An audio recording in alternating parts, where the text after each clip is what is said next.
Salut à tous, j'espère que vous allez bien. Aujourd'hui, on a pas mal de choses à voir parce qu'on a des éléments assez intéressants qui sont arrivés ces derniers jours et qui risquent de faire bouger les choses pour le marché des crypto-monnaies. Donc bien entendu, on analysera Bitcoin, on ira faire un tour sur Ethereum, je vous montrerai aussi un graphique assez intéressant pour vous positionner sur certains altcoins et justement en parlant d'altcoins, on ira en analyser certains comme Solana, Ondo ou encore NIR. Alors si on commence directement par Bitcoin, on voit que depuis vendredi dernier, on est venu retester la tendance baissière qu'on avait juste ici à court terme et qu'avec la mèche du 20 janvier, on est venu chercher toutes les liquidités qu'on avait au-dessus de ce dernier sommet historique du 17 décembre 2024. Donc oui, on a fait un ATH, mais à mon avis, c'était simplement une manipulation pour venir liquider en fait toutes les personnes qui étaient en short, donc qui étaient positionnées à la baisse et qui avait mis des stop-loss juste au-dessus du dernier plus haut sommet historique. Et justement, c'est aussi pour ça que derrière, on a eu une belle correction avec, si on le mesure, quasiment 10% pour revenir tester une nouvelle fois la tendance baissière. Et quand on regarde, on voit que c'est vraiment très propre puisqu'on a deux mèches de chandelle, donc du 19 et du 20 janvier, qui sont sur cette tendance baissière. Après, ce qui est intéressant à regarder, c'est qu'on avait aussi le niveau de support des 100 000 dollars dont je vous parle depuis maintenant un long moment et qui a finalement bien servi puisque le prix a rebondi dessus. Et aujourd'hui, ce qu'il faut regarder, en tout cas sur Bitcoin, si on regarde sur un intervalle d'une heure par exemple, c'est qu'on est en train de former un triangle. On peut, pourquoi pas, tracer quelque chose comme ça, et justement avec un mât qui pourrait être celui-ci. Donc vous connaissez la théorie, si on arrive à casser ce triangle à la hausse, alors on peut reporter le mât sur la fin du triangle et avoir un objectif. Donc là pour l'instant l'objectif il est autour de 120 000 dollars. Donc ça nous ferait faire un nouvel ATH et si on a des bonnes nouvelles qui arrivent, alors ça peut être un objectif réalisable. Maintenant, autre chose qu'il faut regarder quand même, c'est que on peut tout de même avoir encore un peu de manipulation parce que oui, on est quand même dans une espèce de range latéral depuis, on va dire, vendredi dernier. Et donc ce qui peut très bien arriver aussi, c'est que on aille chercher les liquidités qui sont au-dessus des derniers plus hauts, donc celui-ci et celui-ci, avant de, pourquoi pas, réintégrer et repartir à la baisse, chercher les 100 000 dollars. Ça, c'est une théorie qui peut très bien arriver. Et inversement, on peut avoir quelque chose d'assez différent et beaucoup plus intéressant. C'est-à-dire qu'on pourrait corriger un petit peu, aller chercher les derniers stops qu'il y a en dessous de ce niveau-là et de ce niveau-là des 100 000 dollars. Et c'est un petit peu d'ailleurs ce que je vous disais sur Telegram. Je vous disais qu'on pouvait venir rechercher le niveau de support pour liquider les derniers longs à court terme et repartir ensuite à la hausse et aller faire un nouvel ATH. Ça, ce serait un des meilleurs scénarios, en tout cas sur du court terme. Donc on est actuellement tout proche de venir casser justement ce triangle dont je viens de vous parler. Donc on risque d'avoir du mouvement très prochainement. Et justement par rapport à ça, ce qu'il faut regarder aussi, c'est le RSI, puisque bon, on en a déjà parlé, on a cassé à la hausse la tendance baissière long terme, et donc c'est très très bon signe, parce qu'en plus, on est venu la retester. Et donc on l'a retesté le 19 janvier, et on a rebondi dessus. Donc pour l'instant, c'est très très bon signe. On est même sur une tendance haussière puisqu'on est venu casser le plus haut qu'on avait le 6 janvier sur le RSI. Et actuellement, on se dirige vers des zones de surachat. Donc on a là aussi encore un petit peu de marge pour pourquoi pas faire cette espèce de pattern en triangle et aller chercher les 120 000. Surtout qu'en plus, on a pas mal de nouvelles qui sont assez intéressantes en ce moment.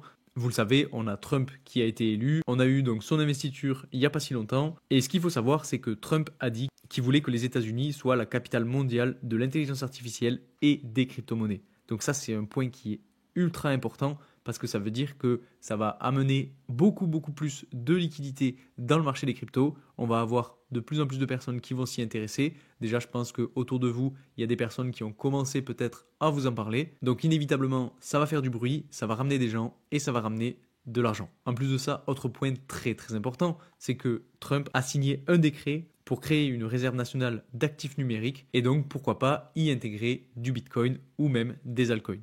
Donc on a quand même pas mal de bonnes nouvelles qui arrivent. Malheureusement et honnêtement, je pensais qu'on aurait quand même un pump qui soit beaucoup plus flagrant suite à ces nouvelles-là. Mais bon, on pouvait aussi s'y attendre parce que ça avait déjà été pricé. On avait déjà eu la nouvelle, c'était pas encore d'actualité, mais bon, ça avait quand même été pricé. Et donc le jour de la nouvelle, on n'a pas eu un mouvement si impressionnant que ça. Donc bon, c'est pas très grave, dans tous les cas, on sait ce qui va nous attendre. Si jamais ça se met en place correctement, on risque d'avoir du mouvement haussier sur toute l'année 2025. Et actuellement, je pense que les gens attendent justement d'avoir plus de précision sur ce qui pourrait se passer, sur ce que vont faire concrètement les États-Unis par rapport à cette réserve. Et donc, quand on aura plus de précision, je pense que c'est à ce moment-là qu'on aura le plus de mouvement. Autre point très important à connaître, c'est que la semaine prochaine, on a la réunion du FOMC, donc dans 5 jours, mercredi prochain, avec la décision sur les taux d'intérêt. Alors pour l'instant, le consensus s'attend à ne pas avoir de baisse ni de hausse des taux d'intérêt. Donc si on a justement une baisse des taux à cette réunion, alors là ça pourrait vraiment être magnifique. Surtout qu'en plus, Trump a dit que justement il voulait continuer de faire baisser les taux. Donc c'est une option, hein, honnêtement. Bon, c'est pas ce à quoi je m'attends, mais c'est quand même une option qu'il faut garder en tête. Après, peut-être que voilà, justement, on n'aura pas de baisse ni de hausse des taux à ce moment-là, donc dans 5 jours, mais que probablement dans quelques mois, on ait justement une baisse des taux. Alors si on regarde par exemple le 30 juillet, on voit que là c'est beaucoup plus partagé et c'est tout à fait normal et je pense que ça va évoluer dans le bon sens, surtout avec ce qu'a dit Trump par rapport à son objectif de baisser les taux. Donc la semaine prochaine, on va avoir un calendrier économique qui sera là aussi assez chargé, puisque vous voyez, donc mercredi 29 janvier, on aura le communiqué du FOMC, on aura la décision de la Fed sur les taux d'intérêt et tout ça à 20h et à 20h30 la conférence de presse du FOMC. Donc là on va avoir Jérôme Powell qui va parler et qui risque d'amener un petit peu de volatilité sur le marché des crypto-monnaies. Ensuite, jeudi, on a les inscriptions au chômage et vendredi, l'indice des prix à la consommation des ménages et ça ce sera à 14h30. Donc semaine prochaine, ça va être assez chargé. Mais bon, si on a des bonnes nouvelles, alors pourquoi pas justement avoir ce scénario sur le Bitcoin pour aller chercher les 120 000. Et donc ça, ce serait vraiment très très propre. Et ça nous permettrait dans un premier temps de valider le pattern en drapeau, de valider le fait qu'on soit sorti de la tendance baissière sur le RSI et de valider les bonnes nouvelles qu'on a eues ces derniers temps suite à l'investiture de Donald Trump. Alors, juste avant de vous parler de ce petit graphique et de vous parler des altcoins, on va aller voir Ethereum. Alors, ce qu'il faut regarder sur Ethereum, c'est que, on n'a pas eu beaucoup plus d'évolution que depuis vendredi dernier, si ce n'est qu'on est à nouveau sur la tendance baissière et on est en train de batailler dessus. Alors, vendredi dernier, donc le 17 janvier, quand je vous en ai parlé, on était dans le même scénario, c'est-à-dire qu'on était sur la tendance baissière et malheureusement, on s'est fait rejeter et on a corrigé. Donc c'était un des scénarios que je vous ai présenté, c'est-à-dire que on pouvait s'attendre au fait qu'on ait un rejet et que justement on n'ait pas une cassure à la hausse. Alors aujourd'hui, on a un triangle qui est formé donc entre la tendance baissière et le niveau de support autour de 3270 qui est donc beaucoup plus serré et qui peut pourquoi pas permettre au prix de sortir à la hausse et d'aller chercher des résistances comme par exemple les 4000. Donc ce qu'il faut regarder là-dessus sur Ethereum et qui est très intéressant selon moi, c'est qu'en fait on est déjà venu chercher les derniers stops avec cette grosse mèche juste ici qui était justement venu chercher la zone d'intérêt que je vous avais déjà présentée. Donc là, je ne vais pas revenir dessus. Et autre point très important, c'est que quand on regarde le RSI, on est à nouveau en train de batailler là aussi sur la tendance baissière du RSI. Donc ça fait plusieurs fois qu'on vient marteler cette tendance, donc à un moment donné, il va falloir la casser à la hausse. Et à mon avis, on est tout proche de casser à la hausse justement cette tendance et d'avoir un prix qui évolue et qui sorte justement de cette tendance baissière. Et ce qui me fait dire ça, c'est que vous l'avez peut-être déjà entendu ou vous l'avez peut-être déjà vu passer, mais en fait, la famille Trump est en train de se positionner très très fort sur l'Ethereum. Donc potentiellement qu'ils ont des insides, potentiellement qu'ils pensent que justement ça va exploser, et le fait que eux investissent dessus, ça va amener d'autres personnes à investir dessus, et donc pourquoi pas réussir à faire sortir de cette tendance baissière le prix de l'Ethereum. Alors bien entendu, il n'y a rien de sûr, mais c'est un scénario qu'il faut envisager. Ah oui, et rapidement, je reviens sur Bitcoin parce que je voulais vous parler des liquidations. C'est un indicateur qui est assez important à avoir en tête et qui nous montre en gros où est-ce que sont les poches les plus importantes et vers où du coup le prix pourrait aller pour sortir justement toutes ces personnes-là et venir liquider le maximum de personnes.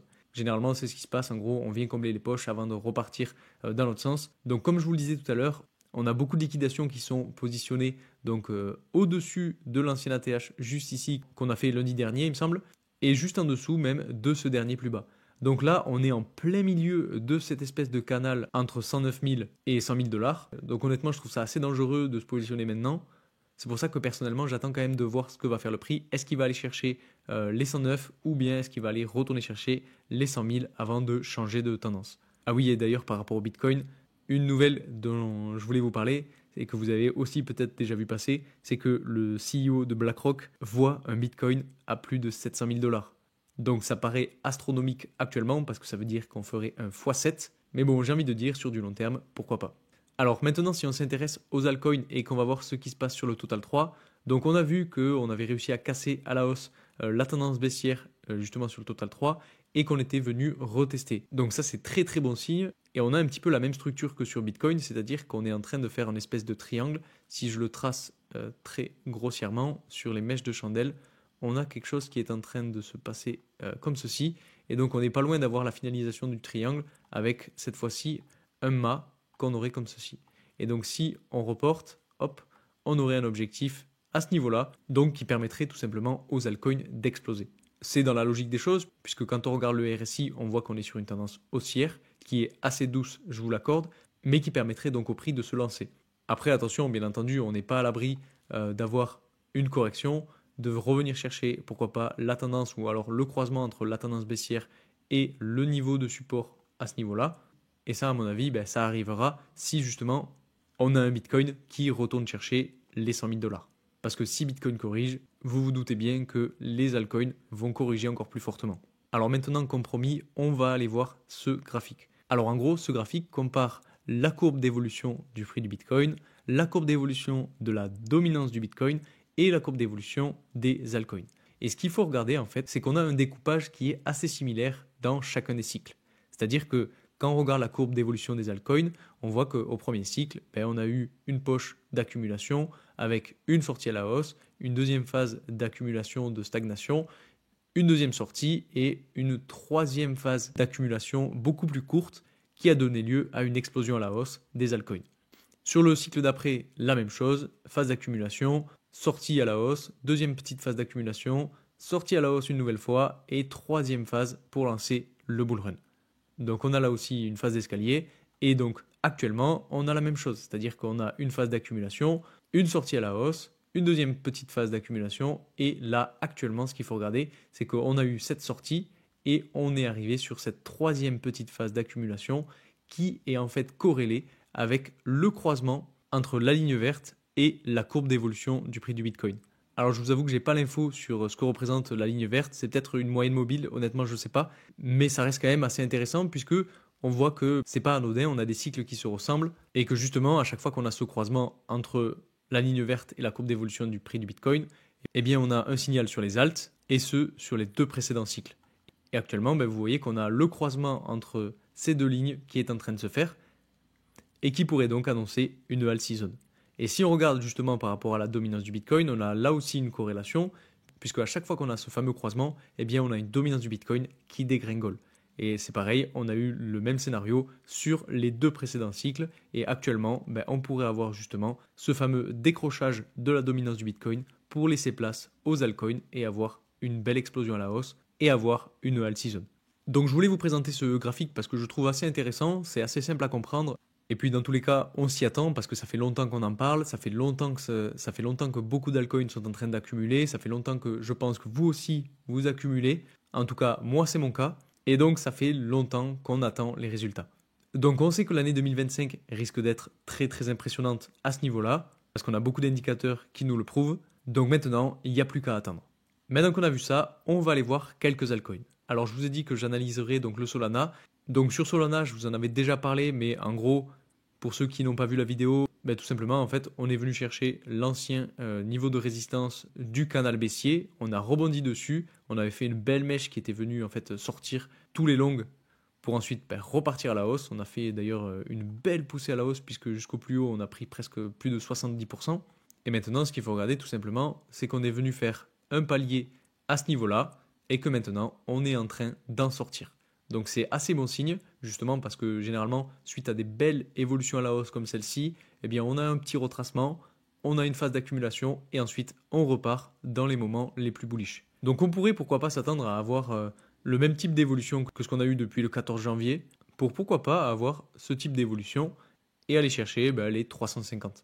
Et si on essaye de voir sur les extensions de Fibonacci où est-ce qu'on pourrait aller réellement, alors on va aller se mettre sur des chandelles hebdomadaires. Je vais supprimer ça. Et donc, on va tracer un Fibonacci sur toute la baisse du bear market. Déjà, ce qu'il faut voir, c'est qu'on est allé chercher les 0,786 de Fibonacci juste ici, et c'est là où on a eu de la correction. Et donc, comme objectif, je pense qu'on pourrait aller potentiellement très facilement chercher, pourquoi pas les 400 $, et ensuite avoir un second objectif autour des 670. Donc, on n'y est pas encore, mais c'est pour vous donner mes targets sur cette année 2025. Ah oui, et rapidement en weekly, je voulais vous parler de ADA, parce que sur ADA, en fait, on a quelque chose de très propre là aussi. On est un petit peu en train de faire le même type de pattern avec un triangle qu'on peut tracer comme ceci. Et généralement, quand on a ce type d'évolution, ben, on peut, pourquoi pas, avoir une explosion à la suite de la sortie du triangle. Parce qu'on a explosé, on fait une phase d'accumulation, comme je vous l'ai dit tout à l'heure. Donc on est justement dans cette phase d'accumulation. Et ensuite, ben, on explose à la hausse. Et l'objectif sur ADA pourrait être les 2 $. Et si on trace les Fibonacci de la même façon sur ADA, c'est extrêmement propre parce qu'en fait, on voit que quand on vient reporter la poussée à la hausse sur la fin du triangle, on arrive pile poil sur les 0,618 de Fibonacci autour des 2 $. Donc à mon avis, c'est une target à vraiment garder en tête. Je voulais rapidement vous parler du NIR aussi, parce que si on regarde ce qui est en train de se passer, on voit qu'on a un niveau de résistance autour de la tendance baissière en blanc, et qu'on a un niveau de support qui est donc assez intéressant à ce niveau-là. Et ce qu'il faut regarder sur le NIR, c'est qu'en fait on a un petit peu la même chose que sur Ethereum, j'ai envie de dire, avec pourquoi pas un peu de retard. On a eu donc notre mèche qui est venue liquider tous les stops de ce qui était positionné en long. On est ensuite venu chercher la tendance baissière, et là actuellement on a de la correction, et donc pourquoi pas retourner chercher une nouvelle fois la tendance baissière comme ce qui s'est passé sur Ethereum, je vous le rappelle. Vous voyez ici on a la mèche pour aller chercher les stops des longues, on repart à la hausse, on va chercher la tendance baissière, on corrige et ensuite on retourne chercher une nouvelle fois la tendance baissière. C'est exactement la même chose qu'on a sur le NIR, et donc si on a Ethereum qui arrive à casser la tendance baissière et qui repart chercher des résistances, alors pourquoi pas avoir le même type de scénario sur le NIR et d'ailleurs sur pas mal d'altcoins bien capitalisés, parce que je pense que si Ethereum commence à exploser, il risque d'amener avec lui d'autres altcoins bien capitalisés, donc par exemple le top 10, le top 20 de CoinMarketCap, qui voudrait tout simplement dire que NIR pourrait potentiellement aller chercher, dans un premier temps, pourquoi pas, la zone entre 0,618 et 0,786, et ensuite, vous le savez, on a la résistance autour de 8,4 $ qui serait le second objectif. Alors je voulais aussi vous parler du Lido, et pour ça je vais me mettre sur des chandelles hebdomadaires, parce que ce qu'il faut voir et qui peut être très très intéressant, c'est qu'on est potentiellement en train de créer un pattern en épaule, tête, épaule inversée qui pourrait nous ramener au niveau de l'ancien plus haut qu'on a eu juste ici, avec donc, si on le trace, on va mettre ça à l'envers, donc on va essayer de respecter les proportions et donc s'attendre pourquoi pas à avoir un mouvement comme celui-ci. Surtout qu'en plus, quand on regarde le RSI, on voit qu'on est sur une tendance haussière, qu'on n'est pas encore allé chercher les zones de surachat, et donc qu'il nous reste encore de la marge pour aller chercher un petit peu plus haut sur le prix. Et donc la dernière crypto-monnaie du jour, c'est le Ondo, et justement comme on est sur des chandelles hebdomadaires, on va aller analyser tout ça, et quand on regarde par exemple les Fibonacci sur la dernière hausse, alors je vous en avais déjà parlé, mais ce qu'il faut regarder, c'est qu'on est venu chercher donc les 0,618 de Fibonacci, on a fait une belle mèche pour aller chercher tous les stops et repartir ensuite. Donc si on se positionne sur des chandelles journalières, voilà, ça c'est quelque chose que je vous avais déjà présenté. On voit qu'on a rebondi à ce niveau-là, donc on a fait un point bas à ce niveau-là, et que maintenant on est en train de repartir à la hausse. Donc ce qui est très important et ce qu'il va falloir surveiller, c'est de voir si on arrive à breaker l'ancien sommet du 4 janvier. Parce que ça va être décisif et ça va pouvoir nous dire si oui ou non on est reparti sur une tendance haussière. Parce que si malheureusement on n'arrive pas à breaker et qu'on réintègre, alors là ça pourrait être une mauvaise chose puisque on pourrait justement retourner chercher les plus bas qu'on a laissés juste ici. Donc 2 points stratégiques à surveiller sur Ondo. Mais bon, selon moi, on est quand même sur une tendance haussière plus long terme. On a de bonnes nouvelles qui s'annoncent, notamment sur les real world assets. Et donc une catégorie de crypto-monnaie qui peut être très intéressante. En plus, on a un RSI qui est très propre, qui repart vers le haut. Donc à mon avis, on a quand même de bons signaux pour nous faire évoluer à la hausse. Maintenant, j'ai pas de boule de cristal et seul le temps nous le dira. Donc voilà, c'est un petit peu tout ce que je voulais vous présenter aujourd'hui. J'espère que j'aurai pu vous aider un petit peu à comprendre où est-ce qu'on en est actuellement sur Bitcoin. Si vous avez des crypto-monnaies que vous voulez que j'analyse, mettez-les en commentaire. N'oubliez pas que je ne suis pas un conseiller en investissement, donc bien entendu, faites vos propres recherches avant d'investir sur quoi que ce soit. Maintenant, si la vidéo vous a plu, n'oubliez pas de mettre un like, ça fait toujours plaisir. N'oubliez pas aussi de vous abonner si mon travail vous plaît. Et moi, je vous dis à très vite pour une nouvelle vidéo. Salut!